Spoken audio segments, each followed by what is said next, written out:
This is a motor mount out of a Porsche Macan, and a fairly new one, twin turbo.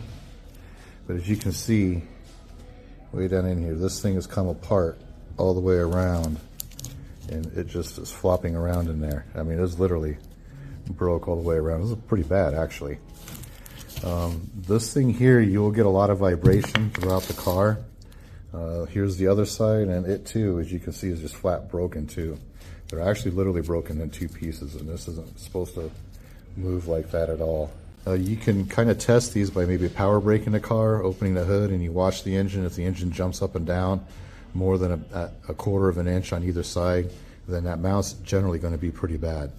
Some of these are also liquid filled. A lot of times if the liquid ones, when they go bad, the first sign you'll get before they get like this is they will actually leak fluid, and you'll see like black streaks come down. Kind of want to get these checked out also, maybe every oil change, because you never know, you could hit a bump, take off fast or something like that. It doesn't really take too much to ruin these things.